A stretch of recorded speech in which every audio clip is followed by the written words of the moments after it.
I actually get quite nervous when I review really famous books. I know that everything I do on this channel is out there to be ravaged by the vultures, but I still feel a little bit of pressure. 2001, A Space Odyssey, 1968, Arthur C. Clarke. Little known fact for you, did you know that they actually made this into a film? It's true. Technically, they made the film into this book. Well, technically, both of them were made at the same time. Well, technically, both of them are an adaptation of Clarke's short story called The Sentinel, but technically, they're both an extension of... no, wait. Whatever. You can do the extra research and discover the finer details yourselves, but essentially, this was a collaboration between Arthur C. Clarke and Stanley Kubrick, and they are very, very similar. If you've spent enough time on this channel, you'll understand my attitude towards adaptations. I don't judge anything by how loyal it is to the source material. I embrace artistic freedoms. So if I'm reviewing something like Roadside Picnic, I will do my best to avoid even mentioning Stalker. The plan is always to focus on the book if I can. However, occasionally I will read a book and watch the film version very close together, and the whole experience will meld together and birth a completely new thing, especially if both versions are really good.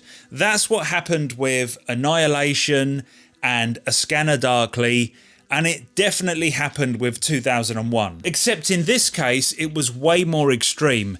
This book was right at the very top of my list of shame. I had never read it before, but I'm very, very familiar with the film. So as I'm going through the book, I have those very powerful cinematic images in my mind, and now I'm left with this hybrid 2001 idea.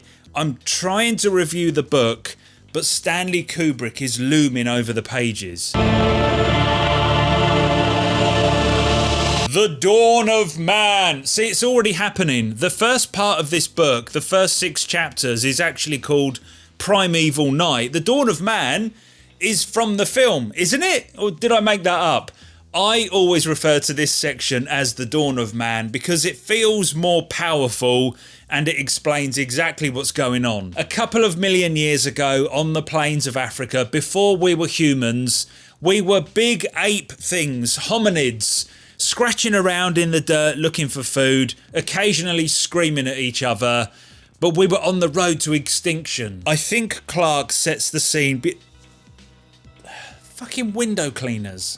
I think Clarke sets the scene beautifully. You don't have to be an expert in anthropology to understand survival, how intelligence plays an important part in evolution by natural selection. He gets all of that across poetically rather than with info dumps. The first big science fiction moment is shrouded in mystery, but I guess this does qualify as first contact. As far as we can tell from the book, aliens land in Africa. Well, it's aliens or robots. He describes it as metal on stone.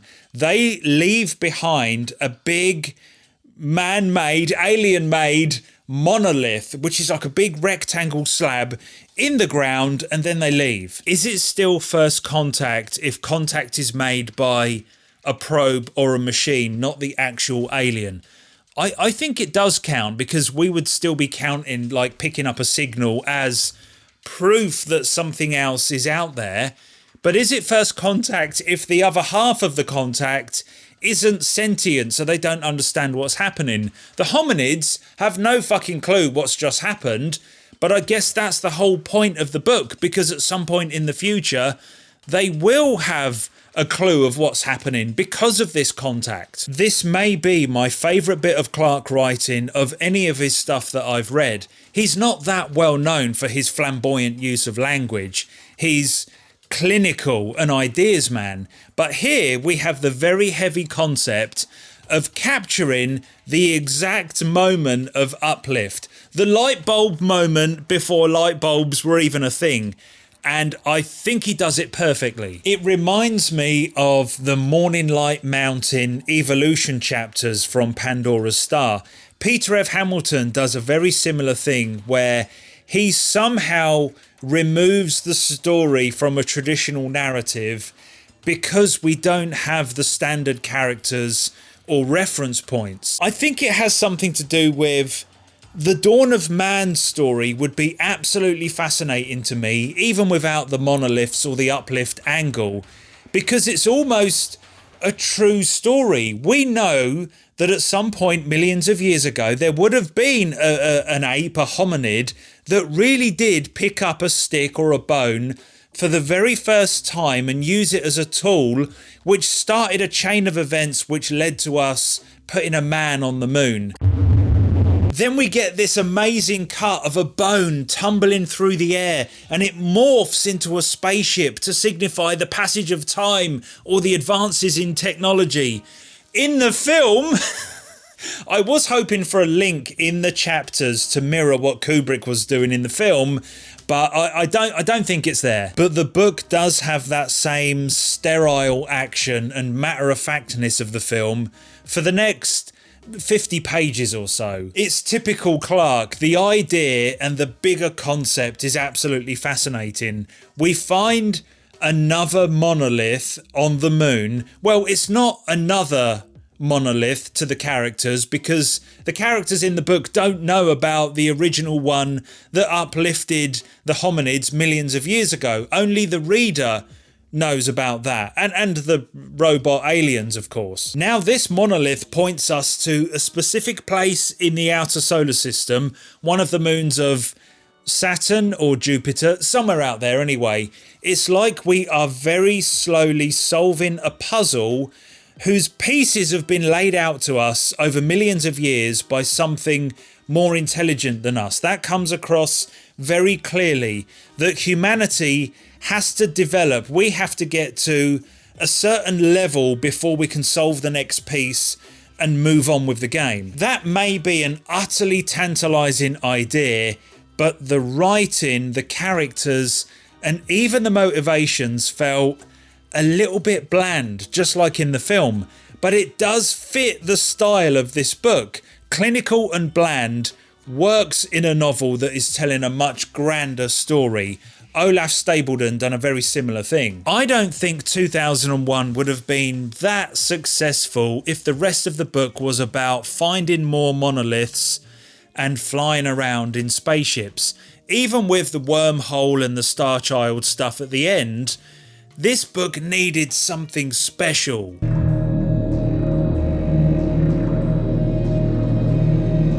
Now we're talking. I absolutely love what the Dawn of Man does, and I'm completely invested in this ancient aliens nature trail thing.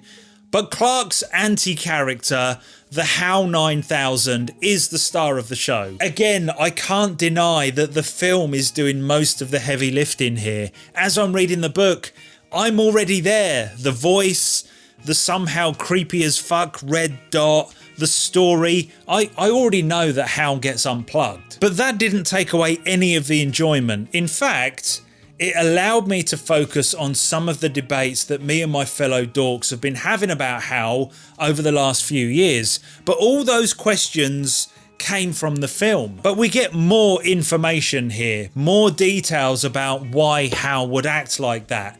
It's a deeper examination of artificial intelligence and how humans will always be the weak link. We're certainly intelligent enough to build these awesome machines, but are we intelligent enough to control them when they become more intelligent than us? Don't forget, this book is 54 years old, and the question of consciousness and sentience hasn't aged at all. Here's my little tangent. I always thought that this whole HAL section in the film and now in the book, as much as I loved it, you could lift the whole thing out and the story would remain intact. It's kind of inconsequential. The ship was going to make contact with the space floating monolith with or without HAL, right? And no matter what he done, there was always going to be a human left alive to go through the wormhole I think. But now I see how, as a concentric version of the book itself, an intelligence has made another intelligence, and this is the story of its entire existence. The book is nothing short of the entire span of humanity. From the second we pick up that bone and use it as a tool to when we transcend, when we become the Star Child. And the whole thing is guided, possibly orchestrated by the aliens. We are the aliens to Hal. We invented the computer, we uplifted him and gave him intelligence, and then we controlled his next step. Can you switch that laptop off, please? And then we get this amazing scene where all these lights come flying at you and we get to see an alien landscape. In the film, I have to be completely honest, the end of the book, I remember really liking it, but the film is just far too strong. It's already pushed it out of the way. The end of the book is the end of the film for me. You know what I mean. Give me a minute. Let me just read the last few pages again. Yeah, the message is still intact, and the questions and the concept of uplift. I think he returns to Earth at the end and stops a nuclear missile. So only he transcends, only he becomes the Star Child, not the whole of the human race. But now he has the power to uplift, to change humanity. He had returned in time. Down there on that crowded globe, the alarms would be flashing across the radar screens. The great tracking telescopes would be searching the skies, and history as men knew it would be drawing to a close. 1,000 miles below, he became aware that a slumbering cargo of death had awoken and was stirring sluggishly in its orbit. The feeble energies it contained were no possible menace to him, but he preferred a cleaner sky. He put forth his will, and the circling megatons flowered in a silent detonation that brought a brief, false dawn to half the sleeping globe. Then he waited, marshalling his thoughts and brooding over his still untested powers. For though he was master of the world, he was not quite sure what to do next, but he would think of something. I love that. Clarke and Kubrick have given us so much to think about, and I don't want a concrete ending to such a cloudy idea. And that's probably why I will never read the sequels. A score for 2001: A Space Odyssey. It was a very weird reading experience because I already knew the story without reading the book because of the film. It's not perfect. Or is it perfect? No, it's not. It's not perfect. I'm feeling a 9 out of 10. But I think it would have probably been a 10 if I still had the element of surprise. But I guess we'll never know. And I think when I watch the film again and then I reread the book again at some point in the future, it may bump up to a 10. But at the moment, 9. Did you love 2001: A Space Odyssey? Did you hate 2001: A Space Odyssey? Or are you somewhere here in the middle? I think the haters are going to be the same sort of people that hated the film because it was a bit too slow and boring. But then why would they be arriving at the book if they've already watched the film? I'm not sure. I don't think many people are going to hate this. But whatever your opinion, let us know in the comments, please.